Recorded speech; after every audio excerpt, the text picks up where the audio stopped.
জীবনের কাছে হেরে গেলাম, জীবনের কাছে হেরে গেলাম লিখে যে ছেলেটা বা মেয়েটা মরে গেল তাকে হয়তো কেউ বলেনি জিতে যাওয়া মানেই জীবন নয়, হেরে যাওয়ার মধ্যেও থাকে বেঁচে থাকার আনন্দ।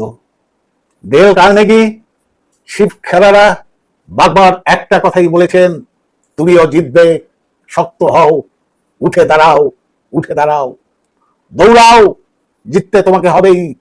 কিন্তু কেউ বলে না তুমিও হারবে, তুমিও তো রক্ত মাংসের ওই মানুষ, তোমারও ক্লান্ত লাগবে, একটু বসো, এখন আর উঠে দৌড়ানোর দরকার নেই। সবসময় দৌড়াতে হয় না, খানিকটা জিরিয়ে নাও, অনেকক্ষণ তো শক্ত থেকেছ, এবার এবার একটু নরম হও। এ কথা কেউ বলে না, বলে না বলেই ফুলের মতো ছেলে মেয়েগুলো ঝুলে পড়ে, কেউ প্রেমের জন্য, কেউ টাকার জন্য, কেউ রেজাল্ট বা চাকরির জন্য, কেউ বা একটুখানি স্নেহ ভালোবাসার জন্য।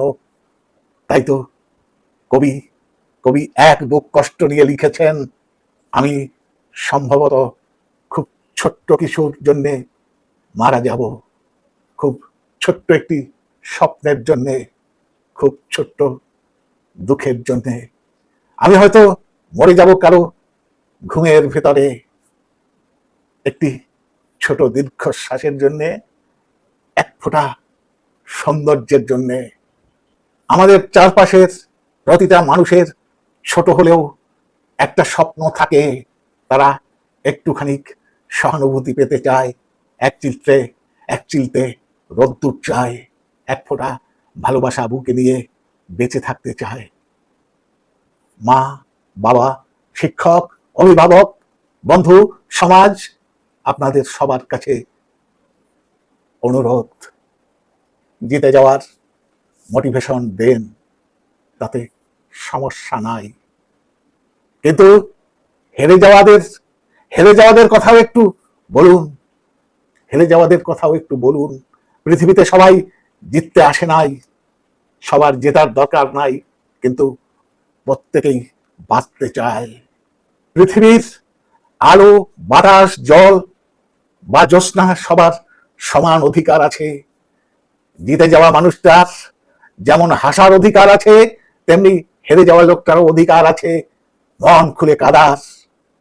জয়ের মালা বিজয়ীদের ডানা থাকুক, ওটার ভাগ কেউ চায় না। তাই বলে হেরে যাওয়া মানুষটার থেকে এক টুকরো মেঘের ছায়া কেড়ে নেওয়ার অধিকার কারণেই। আজ এই পর্যন্ত, আবার দেখা হবে পরবর্তী কোনো এপিসোডে। ততক্ষণ ভালো থাকুন, সুস্থ থাকুন, সাথে থাকুন রাত্রির সংলাপে।